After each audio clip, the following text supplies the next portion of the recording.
Il y a 3 ans, j'étais perdu. Je voulais bosser dans l'audiovisuel, mais je ne savais pas vraiment par où commencer. Et puis, j'ai commencé à me renseigner et à chercher des méthodes pour commencer à travailler dans ce milieu si particulier. Ces méthodes que je m'apprête à te dévoiler, je les ai moi-même appliquées et j'ai grâce à ça pu me développer un réseau et commencer à bosser dans l'audiovisuel. Actuellement, j'arrive à vivre de ma passion et je m'éclate tous les jours par les projets que je fais. Donc c'est parti, comme tu peux le voir, il y a 5 grandes méthodes qu'il faudra appliquer pour pouvoir devenir intermittent. On commence donc avec la première méthode, celle qui pose un peu la base de tout, c'est-à-dire la formation. Donc déjà, comment te former? Sache que personnellement, je n'aime pas vraiment les écoles audiovisuelles, je préfère vraiment favoriser l'apprentissage sur le terrain. Et c'est vraiment grâce au terrain, à te confronter au réel, à discuter, échanger avec d'autres personnes sur le terrain, que tu vas vraiment apprendre ton métier. C'est pas avec une école à 8 000 € l'année, je trouve ça complètement abusé. Ensuite, tu peux aussi beaucoup te renseigner par toi-même avec Internet, avec YouTube, tu as énormément de vidéos, notamment les miennes, hein. Je glisse ça comme ça. Donc tu as beaucoup de vidéos où tu peux trouver beaucoup d'informations, donc n'hésite pas à chercher sur YouTube, sur Internet, plein d'infos pour tout simplement développer tes compétences. Et enfin, dernier point sur cet aspect formation, fais attention, ne crois pas que parce que tu as regardé une vidéo qui t'a expliqué la lumière 3 points, et maintenant tu sais tout sur tout, et ne pense surtout pas que tu es devenu le meilleur chef-op, parce que clairement, il y aura toujours beaucoup plus fort que toi. Donc mon conseil, reste toujours humble face à tes compétences. C'est quelque chose que j'ai appris un peu à mes dépens. Ça peut agacer si tu montres un peu trop que tu sais. Alors c'est bien de dire que tu sais et de vouloir montrer que tu sais les choses, hein. Ça c'est tout à fait à ton honneur. Mais évite aussi de le faire trop, hein, parce que ça peut vite agacer. Surtout quand tu n'as pas beaucoup d'expérience derrière toi. Allez, on passe à la deuxième méthode pour vraiment devenir intermittent du spectacle. Eh bien, ça va être de se constituer un réseau. Ça, je pense que tout le monde le savait, mais c'est primordial, le réseau. Et donc, comment est-ce qu'on favorise cette création de réseau? Eh bien déjà, je vais te conseiller d'aller chercher le contact, c'est-à-dire d'aller là où si tu sais que à certains endroits, tu peux rencontrer des personnes qui travaillent dans l'audiovisuel. Si tu as un pote qui a un pote qui a un pote qui travaille dans l'audiovisuel, n'hésite pas à demander si c'est possible de se rencontrer autour d'un café, d'un verre ou quoi. Comme ça, eh bien, tu pourras commencer à faire ton réseau à petite échelle, hein, bien sûr. T'as sûrement pas dans ton réseau en premier lieu Christopher Nolan, mais voilà, tu vas commencer à gravir un peu les échelons. Peut-être au début juste des étudiants, juste des personnes qui sont comme toi en fait, mais c'est déjà très bien. Ensuite, deuxième conseil, c'est une fois que tu as fait le premier contact, que vous vous êtes rencontrés ou quoi, eh bien ça va être de garder le contact en fait. Parce que si tu l'as juste rencontré, tu lui as posé 2-3 questions sur son métier, mais que ça s'arrête là, franchement, ça fait plus partie de ton réseau, quoi. Il t'aura oublié dans 2 semaines. Et encore, je suis gentil. Donc franchement, un conseil, prends déjà son Insta, prends son numéro de téléphone et garde le contact en fait. Par contre, garder le contact, c'est pas juste garder son numéro de téléphone quelques mois, semaines après, et c'est tout simplement lui envoyer un message sur, si tu vois qu'il est en tournage, tu lui dis bonne chance pour son tournage, et puis après, dès que, je sais pas, tu fais un projet, un court-métrage bénévole ou quoi, et que tu as besoin de quelqu'un, demande-lui, envoie-lui un petit message, est-ce que ça t'intéresserait, un tournage, voilà, je fais ça, qui se rappelle de toi, quoi. Et ensuite, dernier conseil pour avoir un réseau de qualité, c'est de donner avant de recevoir. Si à chaque fois tu demandes, hey, est-ce que tu peux m'emmener en tournage, et est-ce que tu peux faire ceci, et est-ce que tu peux faire cela, au bout d'un moment, forcément, ton contact, il va être saoulé par toi.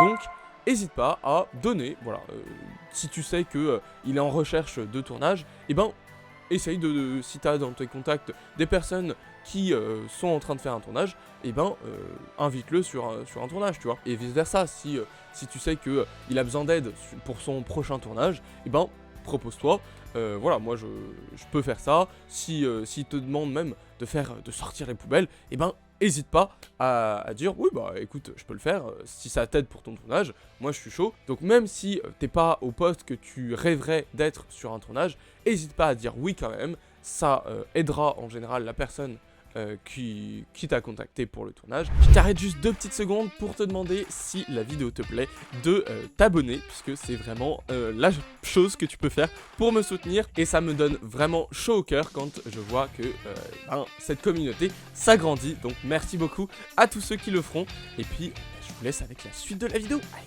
salut. Ensuite, on passe à la troisième méthode et ça va être l'équipement. L'équipement, en fait, c'est super important parce que ça va montrer un peu ton professionnalisme. Parce que vraiment, si t'as un mec qui débarque et qui ne connaît rien, c'est un touriste quoi, il vient là juste pour regarder, bah ouais mais si tu veux vraiment te professionnaliser, bah faut avoir le minimum, je sais pas, un rouleau de gaffeur, des gélatines, enfin là je parle plus pour la partie élec, hein, c'est ce que je préfère, mais même pour la caméra, bah t'as plein de trucs que tu apprendras, du Barnier, ce genre de choses. En fait, chaque poste sur un tournage a ces petits accessoires qu'il faut qu'il ramène. Si tu ramènes ton propre matos, ça veut dire que tu sais déjà ce dont tu as besoin, tu sais ton métier. Ça montre que en fait, tu t'investis vraiment à fond et tu veux vraiment en faire ton métier et tu veux vraiment devenir intermittent. Après, bien entendu, il faut pas tout investir d'un seul coup. Pour moi, il faut investir au fur et à mesure, petit à petit, tu vas voir que, en fait ça c'est pas utile, sur un tournage je l'utilise quasiment rarement, donc je vais pas l'acheter, et par contre ça j'en ai vraiment besoin sur chaque tournage, donc je vais l'acheter quoi.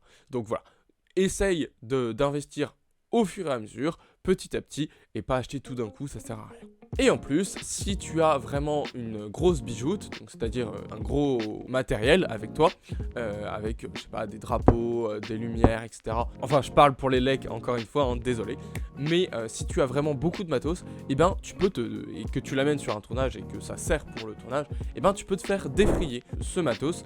Tu peux demander, même si c'est un tournage bénévole, à te faire défrayer, donc c'est-à-dire juste qu'on te paye un petit quelque chose pour le matos que tu as ramené, parce que quand même, c'est de l'argent hein, le matos. Mais par contre, si tu ramènes juste un rouleau de gaffeur, on est d'accord que tu demandes pas un défraiement. Hein. Moins de 1000 € de matos, honnêtement, tu demandes pas un défraiement. Hein.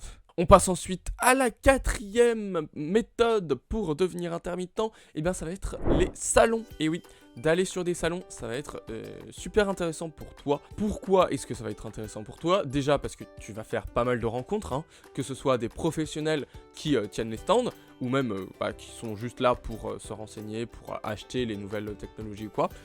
Et aussi des gens comme toi, des étudiants ou des personnes qui veulent devenir intermittents. Et donc eux aussi c'est intéressant de discuter avec eux, savoir quel contact ils ont, qu'est-ce qu'ils font, les conseils un peu qu'ils peuvent te donner, parce que forcément ils peuvent te donner 2-3 conseils hein, aussi. Donc voilà, essayer d'échanger, c'est toujours intéressant. Ensuite les salons, ça va pouvoir te permettre d'apprendre de nouvelles façons de travailler, hein, parce que en échangeant avec des professionnels ou avec d'autres collègues à toi, étudiants ou quoi, ça va te permettre de te confronter à d'autres visions, à d'autres manières de faire. Tu as peut-être appris d'une certaine manière à comment on filme, la règle des tiers, faut faire la règle des tiers, etc. Sauf que, en fait, dans les règles de cadrage, il n'y a pas que la règle des tiers. D'autres personnes peuvent t'apprendre d'autres choses et vous pouvez ensemble confronter un peu vos manières de travailler et ça peut toujours être intéressant. Et puis aussi, d'un point de vue plus pratico-pratique, ça va être tout simplement de rester au fait des nouvelles technologies, parce que dans les salons, il y a souvent des stands qui sont un peu avant-gardistes, qui montrent leur dernière technologie, leur dernière caméra, etc.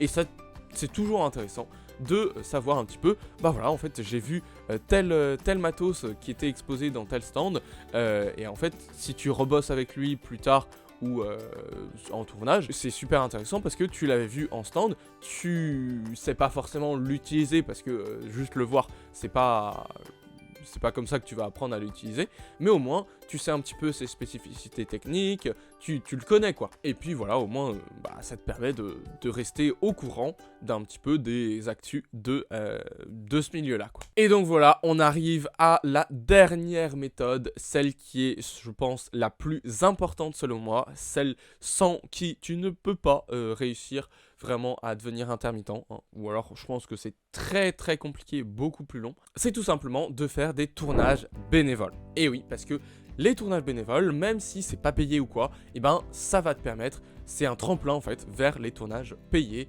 et avec une production, etc. Donc les tournages bénévoles, déjà ça va te permettre de développer ton réseau, hein. Ça c'est un des gros moteurs pour développer ton réseau, ça c'est sûr et certain. Ça va aussi te permettre de apprendre sur le terrain et donc de te former encore plus. Ça également c'est super important pour ça, et apprendre aussi tout ce qui ne s'apprend pas en école de cinéma, c'est-à-dire savoir rester aussi à sa place dans un tournage, savoir que voilà, en fait tu as un poste, tu restes à ton poste. Si tu es par exemple en élec, tu vas pas aller critiquer, enfin dire voilà, il faudrait faire ça pour la caméra, pour le cadrage ou quoi, parce que en fait c'est juste pas ton métier. Donc voilà, reste à ta place, et après si tu veux faire de la caméra, du cadrage, deviens chef-op en fait. Et donc ça me permet d'enchaîner sur le dernier point, même si c'est des tournages bénévoles, fais attention à ton attitude, hein. C'est pas parce que c'est pas payé que ça va pas te servir, et donc qu'il faut pas se donner à 100% en fait.